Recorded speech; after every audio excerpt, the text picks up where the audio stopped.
제1부의 마지막인데 손바닥 헌법책 이야기라는 주제를 가지고 어린이 문화 연대 대표시고 전 마포초등학교 교장 선생님이셨던 이주영 선생님께서 지금 여기에도 있습니다. 여기 손바닥 헌법책이라는 책을 가지고 이제 나눠주시고 보실 수 있는데요. 그 헌법책이 지금 혼용으로 되어 있는데 이제 순 한글로 만드셔서 보고를 하고 계시는 선생님이십니다. 선생님을 박수로 모시도록 하겠습니다.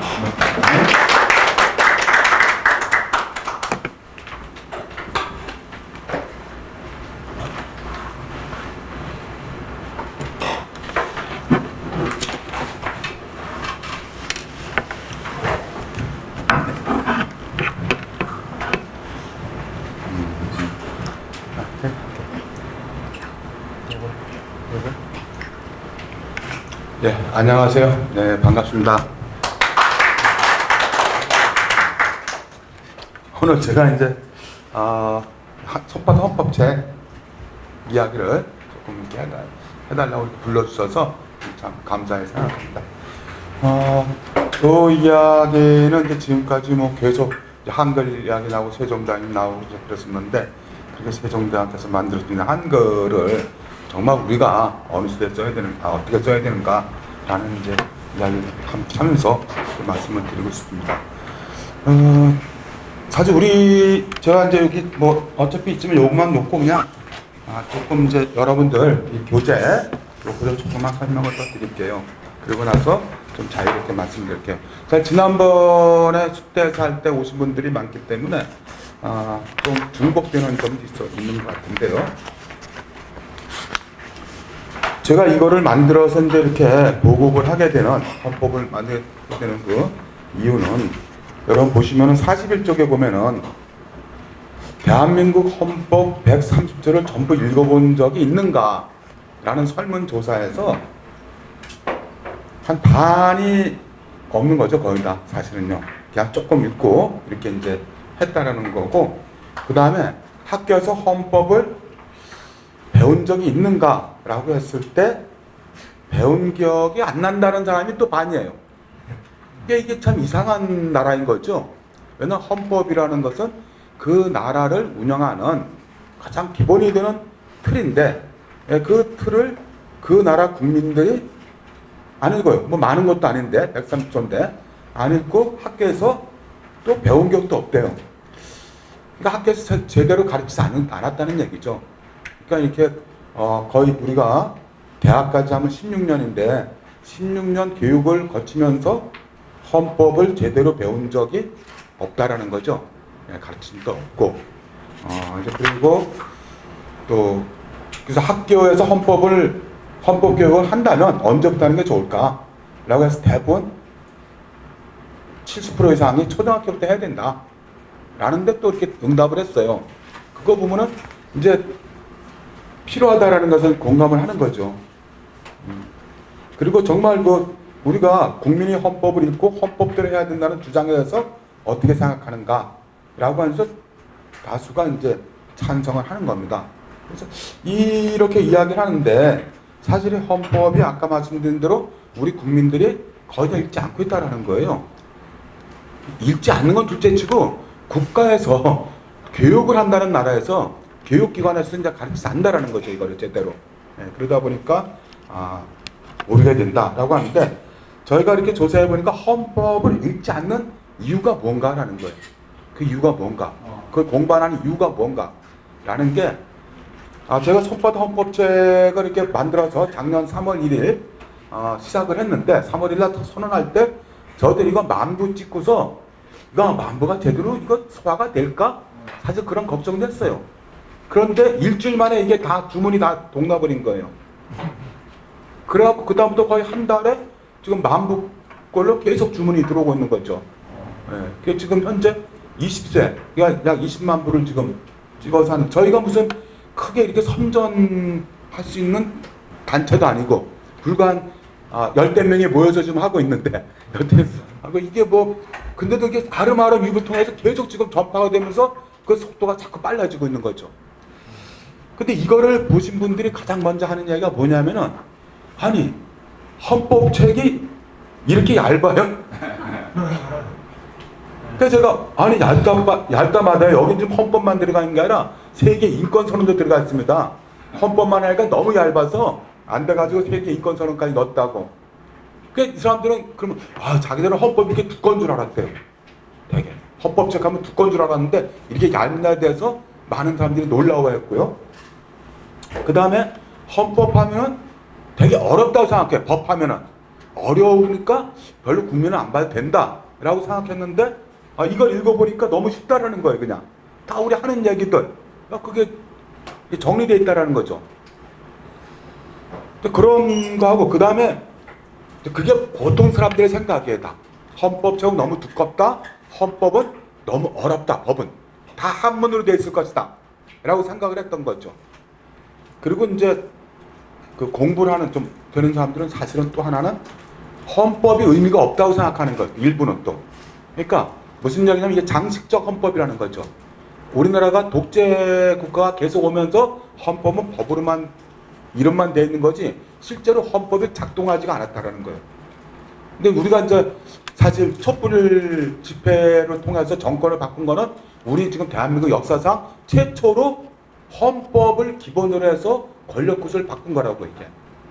저는 뭐 너무 이렇게 어떻게 해야 될지 모르지만 하여튼 헌법이 손바닥 헌법제 읽기 운동하면서 헌법에 대한 개념을 확산시킨 것이 촛불 집회 때도 상당히 많이 주요했다고 봐요. 많이 영향을 끼쳤다고.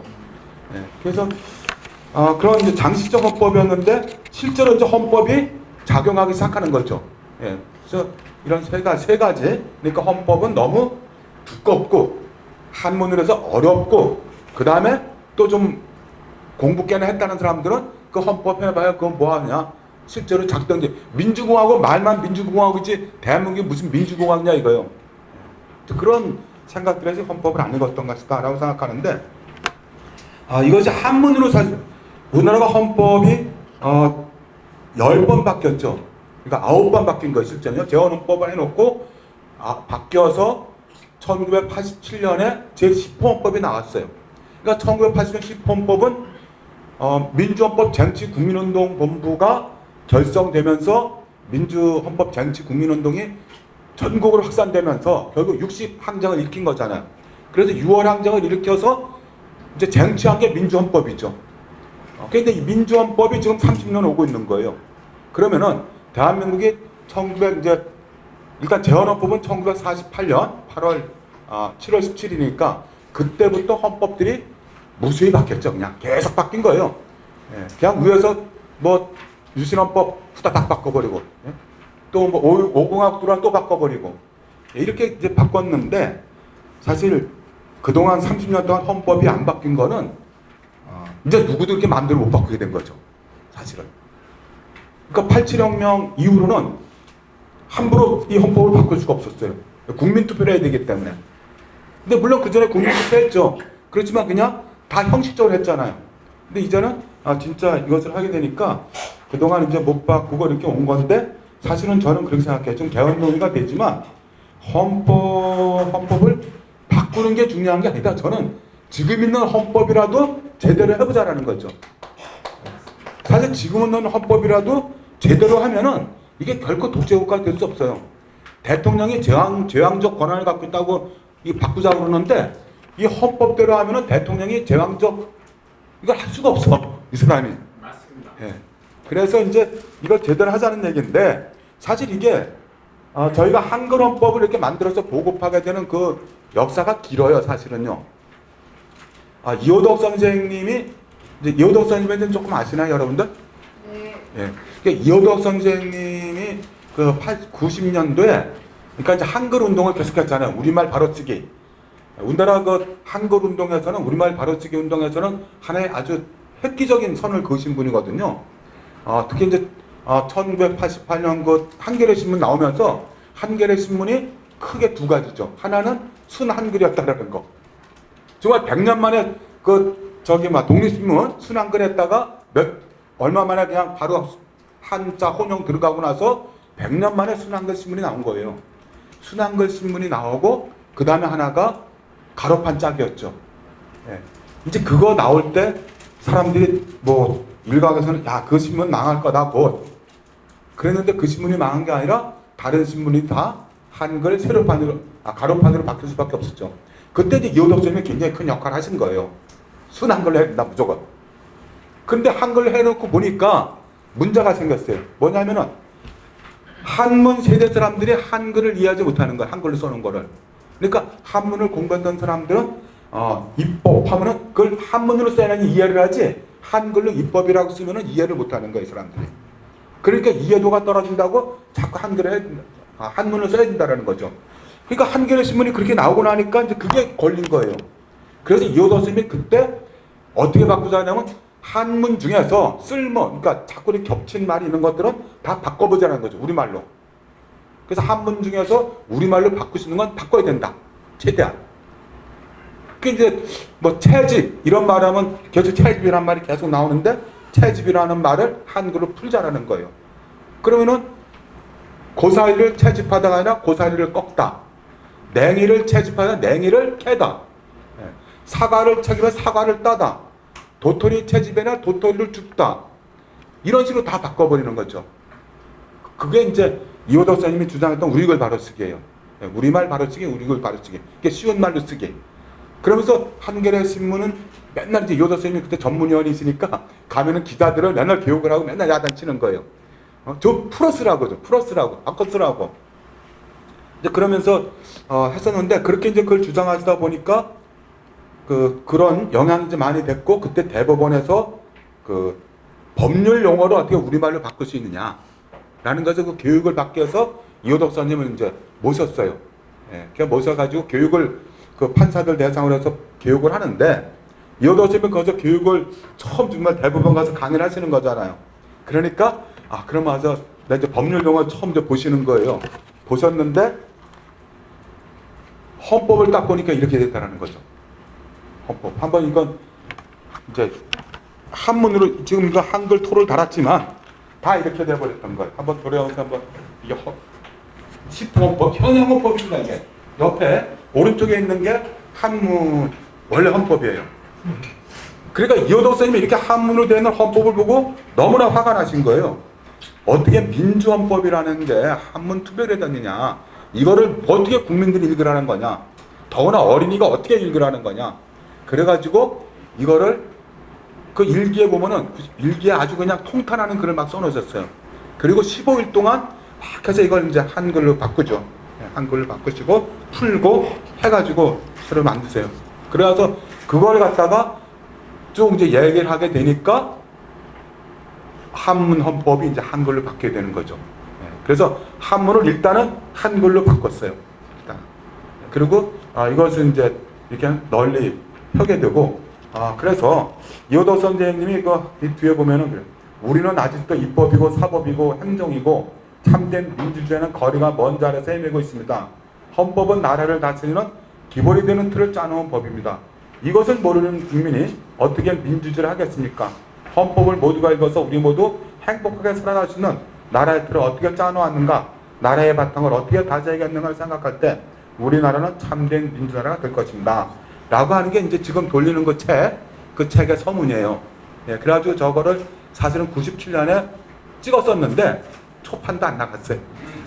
한 몇 번 나가서 그래서 그 절판된 거를 제가 2012년에 다시 또 찍었어요. 근데 그것도 초판밖에 안 나가는 거예요. 초판 제대로 안 나가죠. 그래갖고 제가 이제 고민을 2015년도에 이거를 이제 구상을 해가지고 2016년도부터 이게 보급을 한 거죠. 이호덕 선생님이 말씀하신 대로 좀 한글 헌법으로 만들어서 이렇게 보급을 하자라고 하는 거예요. 그래서 뭐 어차피 뒤에 이게 가보시면은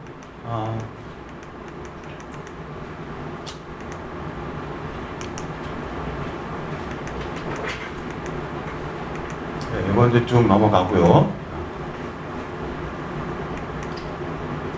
이게 얼마나 저희가 이제 헌법을 우리가 안 읽었다라는 걸, 모든 국민들이 안 읽고 있다라는 거를 아주 명확하게 보여준 게 지난번 박근혜라는 그 대통령이었죠. 왜냐하면 이제 분명히 대통령을 선서할 때 헌법을 준수할 책무가 있다고 선서해요. 66조에 보면은 헌법에 대한 그 조항이 있는데, 그런데 건국절을 가지고 싸움이 난 거죠, 국민들하고. 그죠? 이 건국절 때는 싸움이 난 거예요. 건국절을 이분은 언제 하겠다 그랬냐면은 1945년 8월 15일로 하겠다는 거예요. 네. 이렇게 국사책을 바꾸겠다는 거예요. 국정교과서에서. 그래서 국정교과서 반대 싸움할 때 가장 크게 문제가 됐던 게 이거죠. 이 부분. 어떻게 48년 8월 15일로 하느냐. 이거는 헌법을 완전히 위반하는 것이다. 근데도 불구하고 뭐라고 붙였던 거예요. 그래서 지난번에 동국대학교에서 민주주민 교육할 때 사실 이걸 물어봤었어요. 그냥 이거 없이 그 한 100여 명 오신 분들한테 대한민국이 건국된 거 태어난 데가 언제입니까? 건국된 날 또는 독립된 날 하여간 대한민국 태어난 데가 언제냐고. 여러분들은 다 아시죠 이제 그죠? 지난번에 듣고 그래서 언제냐고 물었는데 이렇게 많이 나왔어요. 10가지가. 그러니까 계속 그냥 생각했더니 100명이 이야기했대 1897년 10월 12일. 이거는 뭐죠? 이거 대한제국 한 날이잖아요. 대한제국. 그리고 1910년 8월 29일. 조선이 망한 날이죠. 대한제국이 망한 날이에요. 망한 날. 그때부터 나지 우리 대한민국이라고. 1919년 3월 1일. 3.1절이죠. 3.1운동. 1919년 4월 11일. 대한민국 임성부. 그러니까 임성부가 그때 6개 있었는데 6개 중에 상해 임성부가 헌장을 발표한 날이에요. 대한민국 헌장을 발표한 날. 그러니까 의정원부에서 1919년 4월 13일 상해 임성부가 정부 수립을 선포한 날이에요. 정부 수립 선포한 날. 그리고 1919년 9월 11일은 6개의 임성부가 모인 날이에요. 모여서 같이 통합한 날. 통합해서 대한민국 통합한 날. 45년 8월 15일이 많이 나와요. 이때가 해방이라는 거죠. 그러니까 이때부터가 우리 건국이다. 이렇게 또 보는 분들도 의외로 이거 100명이 이게 농담한 게 아니라 진짜 이렇게 한 거예요. 한 건데 역사를 많이 봤던 분들은 저렇게 이제 말하면 수 있는 거죠. 그리고 7월 17일은 제헌절이죠. 그러니까 헌법을 만들었으니까 그게 대한민국 건국이다 라고 볼 수 있죠. 또. 그리고 8월 15일 이거 대한민국 정부 수립이죠. 정부 수립일인데 이제 이거를 건국절로 보게 하는 또 사람들이 있는 거예요. 그러니까 87년 10월 29일 이게 10호 헌법, 현행헌법이죠. 현행헌법을 이제 만든 날. 뭐 이런 얘기 쭉 나왔어요. 그런데 저는 대개 우리 학계에서는요 언제라고 생각하냐면 1919년 4월 13일을 대한민국 건국일로 보고 있어요. 지금도 다수는. 그런데 제가 작년부터 아니다라고 제가 주장하는 거예요. 그러니까는 아니다. 헌법을 봐라죠. 헌법을 보면은 분명히 1919년 3월 1일이다라는 거예요. 제가 볼 때는. 그래서 여러분한테 헌법을 이제 읽어드려야 돼요. 그러니까 여러분 한번 헌법 전문을 보세요. 앞장. 이호도 선생님 이 전문을 앞글이라고 하자. 앞글 이렇게 이제 했었는데 여기는 그냥 전문은 아직 그냥 있는 거죠. 자, 대한민국 그 사쪽에 보면은 전문 유구한 역사와 전통에 빛나는 우리 대한국민은 3.1운동으로 건립된 대한민국 임시정부와 임시정부와 법통과 불의한간 4.19 민주당 계승하고 여기에 있단 말이죠. 그러니까 우리 대한국민은 3.1운동으로 건립되었다고 분명히 되어 있어요. 그죠? 3.1운동으로 건립된 대한민국 임시정부. 그러니까 이제 이것 때문에 4월 13일이라고 보는 거예요. 4월 13일이다. 이렇게 돼 있으니까. 그런데 이제 다시 한번 잘 생각해 보면 이거는 사실 이 부분은요. 3.1운동으로 건립됐다는 것에 대해서는 10번 바뀌는 동안 계속 있었어요.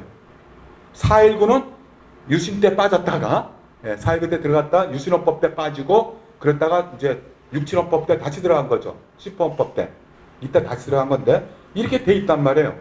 그래서 저도 그러면 그렇게도 볼 수 있겠네. 4월 13일로 볼 수도 있겠네. 그런데 3.1운동으로 건립했다 그랬고 3.1운동으로 건립했다. 그러면 3.1운동이 독립선언일이 돼야 되는데 그래서 제헌헌법을 다시 확인한 거죠.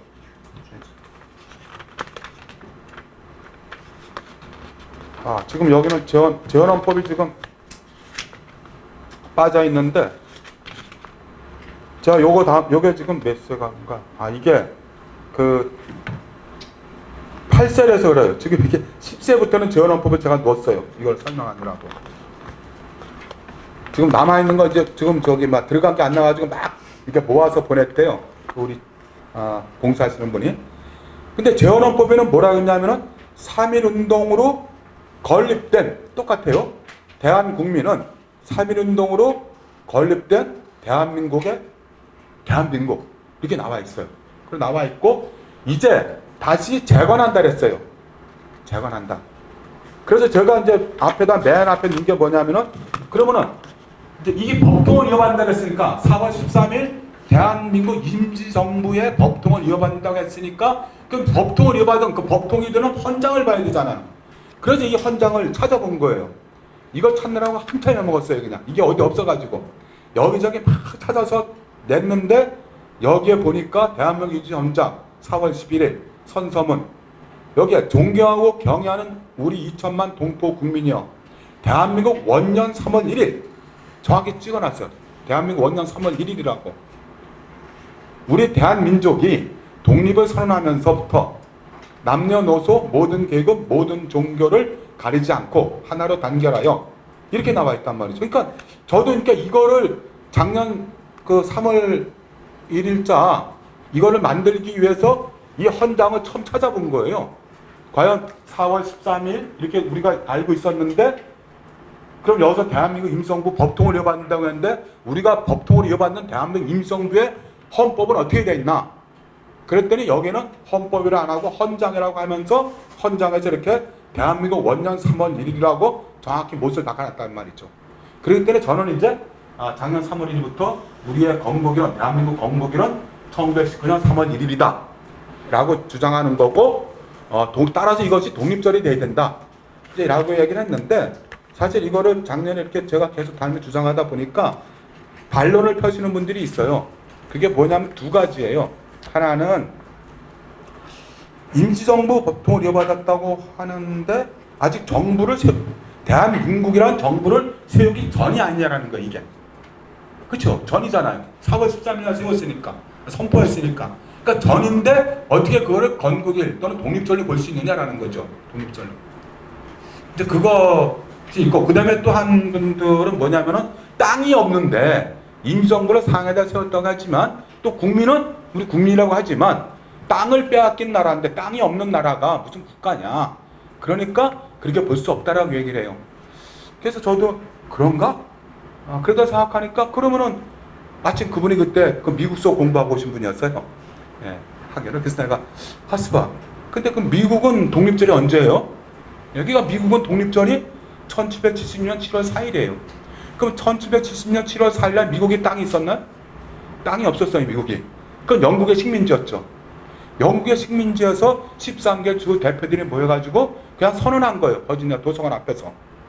그리고 그로부터 독립선언하고 전쟁을 해서 7년 만에 이제 겨우 땅을 만들잖아요. 그리고 8년 뒤 5월 24일인가 그날 이제 미합중국 헌법을 만들고 합중국 선언을 해요. 하지만 그 사람들이 1786년 5월을 자기네 독립절로 보지 않는다 이거죠. 그죠? 1770년 7월 4일을 독립절로 보는 거죠. 미국도 그래서 제가 사실 이번 바로 여름에 가서 봤어요. 보스턴 저 독립 전쟁 처음 한 데부터 다 훑어보고 보고 왔는데 그래서 그렇게 이야기하니까 미국도 그런데 똑같은 거 아니냐. 그랬더니 중국도 그래요. 중국도 우창 봉기 날부터 독립이래요. 중화민국 세우기 벌써 전에 그거를. 그래서 신채호 선생님이 글을 읽다 보니까 이건 이제 제가 신채호 선생님 그 말꽃 모면 신채호 선생님 말꽃을 모은 건데 신채호 선생님이 뭐라 그랬냐면은 국가는 정신적 국가와 형식적 국가가 있다 그랬어요. 세계 어떤 나라를 막론하고 먼저 정신으로 국가가 세워진 뒤에 형식을 가꾼 국가가 세워진다. 세계 어떤 나라를 그렇다는 거예요. 그러니까 가만히 생각하니까 조선이 나라 세울 때 땅이 있었나요? 그 사람들? 이성계가? 땅 없었어요. 이거 고려 땅이었죠. 거기서 선언하고 그 선언한 날로 조선 건국일로 잡잖아요. 고려도 마찬가지죠. 고려 세울 때 땅 없이 했어요. 신라, 고구려 다 마찬가지죠.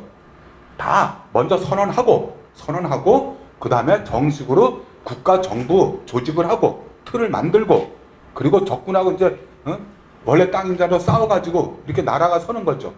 그래서 신조어 설명은 그러는 거죠. 세계 어떤 나라나 다 그렇다라는 거예요. 그 정신적인 국가는 형식적인 국가를 탄생시키는 어머니다.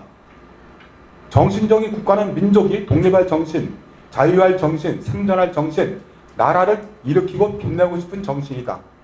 정신적 국가가 망하면 형식적 국가는 망하지 않았더라도 이미 망한 나라며, 정신적 국가가 망하지 않았으면 형식적 국가는 망하였을지라도 그 나라는 아직 망한 나라가 아니다. 그러니까 그런 대한민국이 망했지만 이분들은 절대 정신으로 자유할 정신, 독립할 정신, 생존할 정신 자기들은 버리지 않았다라는 거예요. 그래서 1919년 3월 1일이 저는 분명히 독립절이다. 저는 이것을 헌법을 기반으로 해서 주장할 수 있다 라고 합니다. 그래서 우리가 모두가 정말 한글로 만든 헌법을 모두가 쉽게 다 읽어서 헌법대로 운영되는 나라, 헌법의 정신을 그대로 지켜갈 수 있는 그런 나라로 만들어야겠다라는 생각으로 현재 보급운동을 하고 있습니다.